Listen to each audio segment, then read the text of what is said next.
Hola navegantes, yo soy Maggie y les doy la bienvenida a este segundo viaje peculiar.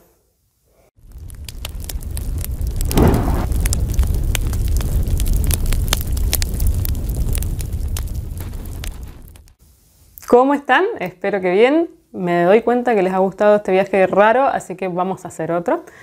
Para todos los que se han suscrito últimamente, que se los agradezco muchísimo, les cuento que este video trata un poco sobre aquellos libros que no puedo definir muy bien, que son libros raros. A mí me suelen gustar bastante los libros que se salen de la normalidad y por suerte he leído varios que o porque su argumento es extraño o porque sus personajes son particulares o peculiares justamente o porque la estructura es diferente o porque la manera que tienden de tratarse esas historias es distinta, yo considero que no son el libro común y corriente.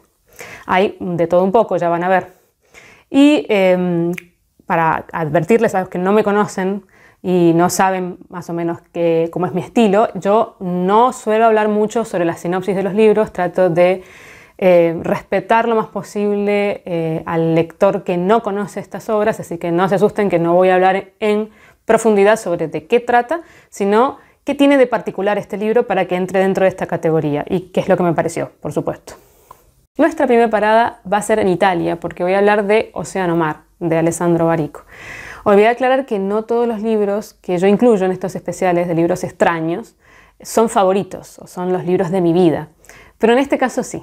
Este es uno de mis libros preferidos en general, pero sobre todo del mismo Alessandro Barico. Es el segundo libro que yo leí después de Seda, que me había gustado muchísimo y la verdad que me pareció fascinante.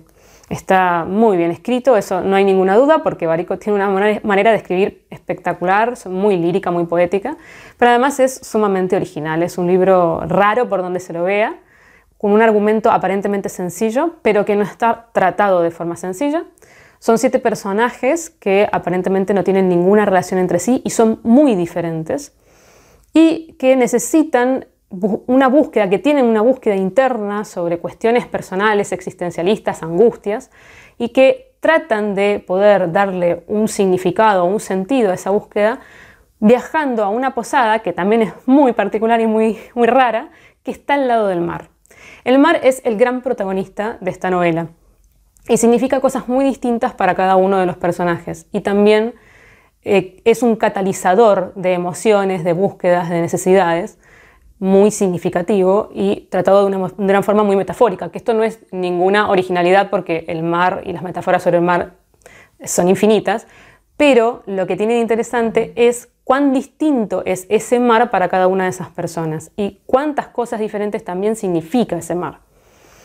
Esta novela está dividida en 3 partes y la primera y la segunda aparentemente no tienen ninguna relación entre sí, desde las historias y también desde la forma de narrar, y esto es lo que tiene de tan interesante. La primera parte es sumamente poética y utiliza de las palabras como si fuera algo musical, con repetición de palabras específicas, con un poco experimental. Hay páginas que están estructuradas de una manera muy distinta a otras, que tienen, por ejemplo, una sola línea o una sola palabra, o palabras que se van diluyendo en los márgenes de la hoja. Bueno, cosas experimentales, pero que significa movimiento, que también tiene que ver obviamente con el movimiento del mar. Muy poética esta primera parte. La segunda parte no, es mucho más expeditiva. Tiene una prosa mucho más directa, porque además está narrando algo que tiene que ver con eso. Y la tercera parte es una unión entre la primera y la segunda, en donde se te van a dar un montón de explicaciones de qué es todo eso que has estado leyendo, por qué los personajes están ahí, qué relación tienen entre ellos, y tiene un cierre maravilloso. La verdad me pareció espectacular. Es una de las mejores cosas que he leído de Barico y en general que he leído. Por eso yo iba tan emocionada a leer Tierras de Cristal, porque decían que era como un germen de esta y bueno, no, ustedes ya, los que me conocen, sabrán que Tierras de Cristal no me gustó. Libro peculiar, sí. Forma de escribir peculiar. Personajes peculiares. Situación peculiar. Estructura peculiar. Lo tiene todo. Nuestra segunda parada es en Suecia, sí. Sé que es un recorrido extrañísimo, pero bueno, le pega bien al tema de los libros peculiares. Y es porque voy a hablar de El maravilloso viaje de Nils Holgersson. Yo lo tengo traducido como Pequeño Nils, pero el título original es el que acabo de decir. De la escritora Selma Lagerlöf. Por quienes no sepan quién es una escritora de origen sueco que en 1909 ganó el Premio Nobel de Literatura. Y creo, si mal no me equivoco, que es la primera mujer que gana el Premio Nobel de Literatura. Este libro es de 1906 y lo que tiene de particular es que fue un encargo de la Asociación Nacional de Maestros que querían un libro para enseñarles a los chicos en las escuelas geografía. Y ese es el motivo del cual parte Selma Lagerlöf para hacer esta historia.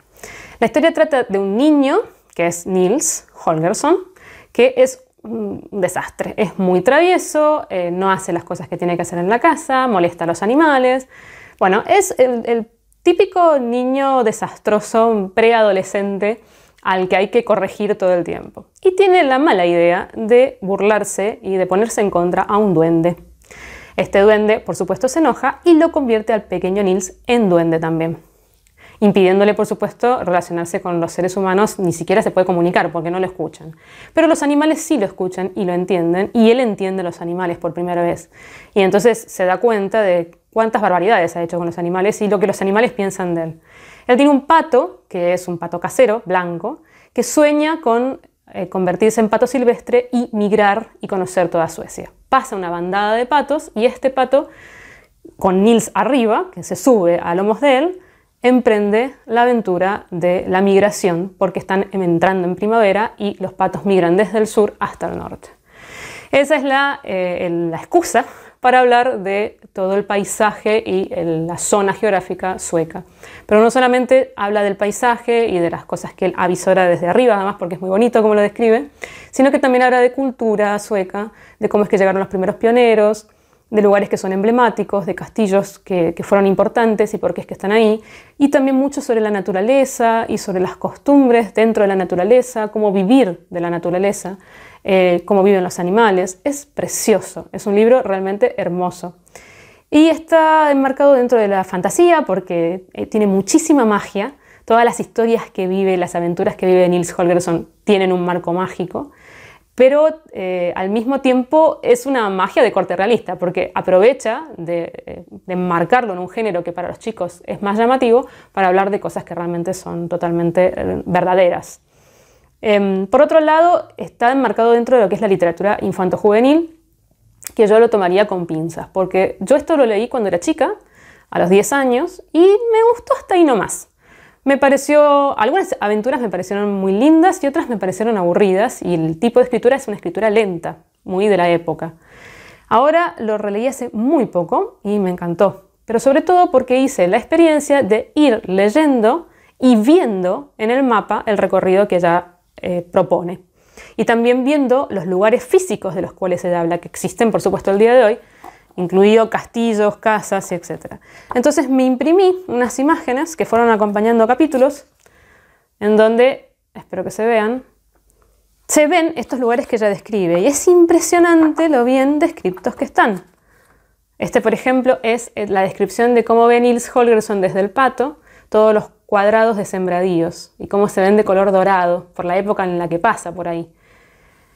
Todos los lugares geográficos, por supuesto, están enmarcados dentro del mapa. Yo tengo un primer mapa que imprimí en donde está el recorrido que hace con los patos, cómo va hasta el norte y vuelve.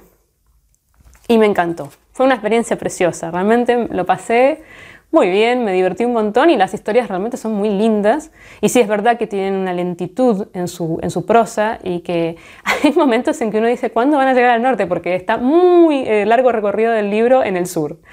Pero realmente me pareció maravilloso y Selma Lagerlöf escribe muy bien.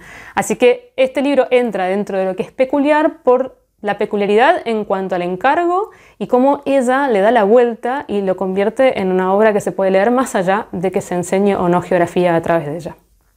Nuestra tercera parada es en Francia. Sí, ya sé, nos fuimos de Italia hasta Suecia para volver después a Francia, que está ahí nomás de Italia. Pero bueno, este viaje es así de extravagante. Y es porque voy a hablar de El bigote, de Manuel Carrer. Este fue mi primer encuentro con Carrer y ya, si les cuento un poco la sinopsis y de qué trata el libro, se van a dar cuenta de que es un libro peculiar. Y es que un hombre que durante toda su vida llevó bigote, un día decide como broma sacárselo, afeitárselo para darle una sorpresa a sus familiares y a sus amigos. Y resulta que una vez que lo hace, nadie en su entorno se da cuenta que dejó de tener bigote. Esto hace que el personaje entre en una paranoia absoluta porque no entiende si la gente que está a su alrededor le está haciendo una broma o si él en algún punto se inventó que tenía bigote y no sabe cómo comprobarlo porque todas las cosas que podría utilizar como fotos no están, no aparecen. En las fotos, cuando en la foto de carnet tiene esa parte rayonada. Bueno, parece gracioso, pero no lo es. Carrer hace de esta historia un trama psicológico que es una espiral hacia la caída al inframundo, en donde uno, junto con el personaje, empieza a dudar de todo, no entiende qué es lo que pasa y como uno necesita, porque es racional, racionalizar qué es lo que le sucede a ese personaje, empieza a entrar en teorías locas realmente, que son las mismas teorías que maneja el propio personaje, de qué es lo que está sucediendo. Y entra en una vorágine de locura, porque realmente de eso se trata el libro. El final es estremecedor, cobra un cariz muy distinto a lo que se venía tratando a lo largo del libro y da una vuelta que uno se queda impactado. Es un libro rarísimo, rarísimo desde el argumento, pero también rarísimo en cuanto a todas las cosas que te hace sentir. Como está narrado en primera persona, uno termina involucrándose como si le pasara a uno. Y todas esas dudas existenciales, porque en realidad finalmente trata de eso, de cómo nos vemos a nosotros mismos, cuál es la imagen que damos al otro, si esa imagen que nosotros damos es la real o no, si nosotros nos definimos o nos autodefinimos a través del entorno, qué es la realidad y qué es la locura, cómo darnos cuenta si nosotros estamos viéndolo desde nuestra propia cabeza, cómo nos damos cuenta que no estamos pensando de forma coherente. Bueno, todas esas cuestiones, esas preguntas que se hace el personaje, también nos las hacemos nosotros y es realmente impresionante cómo Carrer en solo 100 páginas, creo que tiene 100 y pico de páginas, consigue un ambiente tóxico, porque realmente es así, uno sufre, está todo el tiempo sintiéndose incómodo y al final, a los que lo hayan leído, déjenme en comentarios qué les pareció. En esta parada nos estamos movilizando a Rumanía, en concreto a Bucarest. Sí, ya les dije que era un viaje peculiar. Y es porque voy a hablar finalmente, que se los vengo prometiendo hace rato, de Solenoide, de Mircea Cărtărescu. Bueno, ¿sí? Podemos poner en un diccionario libros raros, este estaría en los primeros 5. ¿Qué libro más raro? Este es un libro que no se puede resumir, no podría decirles de qué trata, así en líneas generales, porque trata de muchísimas cosas, realmente. Y como verán es bien gordo, bien amplio y encima es mucho más gordo de lo que realmente aparenta porque tiene una letrita diminuta y las hojas son muy finitas. Así que bueno, es un libro que es bastante largo de abarcar. Y en líneas generales se puede resumir como que son dos historias, son dos tramas. Una trama basada en un mismo personaje que es un maestro de escuela de instituto en Bucarest y que tiene una parte de su vida que es la vida cotidiana, realista, común y corriente y otra parte que es la parte de los sueños, su parte onírica. Estas dos realidades primero aparentemente van de forma paralela pero se van entrecruzando cada vez más hasta que finalmente la rama onírica o la rama de lo irreal o de lo mágico como lo queremos ver colapsa o toma absolutamente la vida común y corriente de este personaje y eclipsa todo el mundo de este personaje. A lo largo de esta idea, digamos, de dos vidas paralelas, hay un sinfín de cuestiones que se tratan en este libro que tienen que ver mucho con las dudas existenciales. ¿Para qué estamos en este mundo? ¿Qué hacemos acá? ¿A quién respondemos? ¿Hay un ser superior que existe, que ordena las cosas o simplemente somos caos? ¿Para qué nacemos y morimos? ¿Cuál es nuestra trayectoria o qué sentido tiene nuestra trayectoria en la vida? Bueno, cosas tan profundas e importantes que realmente son muy amplias como para resumir. Lo que tiene de maravilloso este libro es cómo está escrito. Es impresionante escritor Cărtărescu, y no voy a dejar de decirlo. Qué bien que escribe, qué forma de utilizar el lenguaje, qué cosas raras sobre las que escribe, porque realmente es muy original, trata de cosas rarísimas. Con decir que el libro empieza hablando de piojos. Y todo lo que uno puede sacar de eso, que parece extravagante y ridículo, y no lo es maravilloso. El problema para mí es que la parte onírica es realmente muy extraña, muy incluso a veces hasta inentendible, incluso hasta a veces me parecía ridícula. Y llega un punto en que se empieza a perder todo ese principio de realidad, porque para mí la rama, digamos, que habla sobre la vida real de este personaje es la más interesante, y en cambio la onírica no me pareció tan interesante como la otra. Y particularmente a mí me aburre mucho que me hablen sobre sueños, y bueno, acá se habla muchísimo y se hace mucho hincapié sobre los sueños del personaje. Incluso a veces tenés descripciones de un sueño que duran 40 o 50 páginas. El tema es que a lo largo de la trama se va poniendo tan, para mí, surrealista. Si bien es cierto que la gente que conoce sobre literatura, que son estudiosos de la literatura, sobre todo rumana, dicen que es el realismo mágico de este país, el estilo de Cartarescu. Para mí, que no conozco nada de esto, desde afuera lo veo ya realmente como surrealismo. Hay momentos en que uno dice, ¿y esto qué? ¿Qué estoy leyendo? ¿Qué es esto? ¿Qué es una película de extraterrestres? Y digo película y no libro porque tiene mucho de Hollywood, no de mala manera, sino como que es muy efectista. Hay cosas que realmente te las imaginabas como si fuera una película.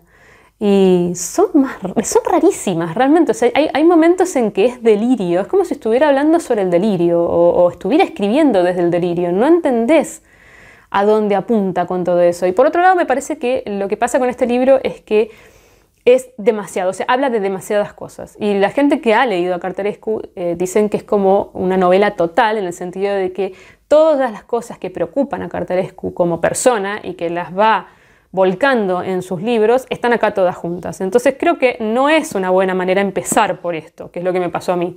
Habría que hacer el recorrido de la obra y llegar finalmente a esta, que es la última que escribió, porque también es la evolución misma del escritor. Y entonces uno entiende un poco más el mundo de Cartarescu para poder entender qué es lo que te plantea acá. Para mí el final fue inentendible. O sea, con eso digo todo. Yo no sé qué pasó en el final. No entiendo qué es lo que sucedió. Si quieren, en comentarios los que lo leyeron me lo pueden decir, siempre aclarando spoiler para que la gente no lea cosas que no corresponden antes de tiempo. Este libro lo que tiene, además de todo, porque es particular en todo sentido, o sea, es un libro peculiar así en palabras mayores, lo que también me pareció particular es lo que me hizo sentir. Por un lado me encantó y por otro lado lo odié. O sea, los dos extremos. Pasó de parecerme fantástico, maravilloso, a decir, no, esto es cualquier cosa. ¿Yo qué estoy leyendo? Esto es una locura. O sea, estoy leyendo deliradas, porque realmente no tiene sentido. Y después pasaba nuevamente a momentos sublimes. Decía, no, indudablemente, es maravilloso escritor, qué maravilla de libro. No, ¿qué libro es este que estoy leyendo? Así, un altibajo terrible. Las primeras dos partes del libro en general fueron qué maravilla de libro. Las otras dos partes fueron como, bueno, ya está. O sea, ya nos estamos yendo al mundo de la locura, la tierra de los extraterrestres, porque realmente, y extraterrestre no en el sentido de extraterrestre concreto, sino de lo que es tan distinto que es alienígena. Y en la última parada volvemos a Italia. Sí, es como una especie de serpiente que se muerde la cola este recorrido. Y es porque voy a hablar, Si una noche de invierno un viajero, de Italo Calvino. Bueno, este libro de Calvino era uno de los que me quedaban pendientes. Yo he leído casi todo lo que ha escrito. Me quedan algunas cosas, por supuesto, porque tiene una producción grande, pero de las novelas más importantes las leí todas durante mi adolescencia temprana y mi adultez temprana también, pues entre los 18 y los 25 años. Y este no lo había leído en su momento y quedó. A mí Calvino me encanta y los que me siguen saben que, bueno, es uno de mis autores preferidos. Me gusta muchísimo su forma de escribir y me gustan mucho sus historias porque es siempre extraño. Yo podría poner cada video de libros peculiares, tendría que haber un Calvino y lo hubo en el primero, hay en el segundo y seguramente en el tercero también va a estar, porque sus libros son raros. Sus libros son, sobre todo en sus tramas, en sus argumentos, son libros extraños, distintos.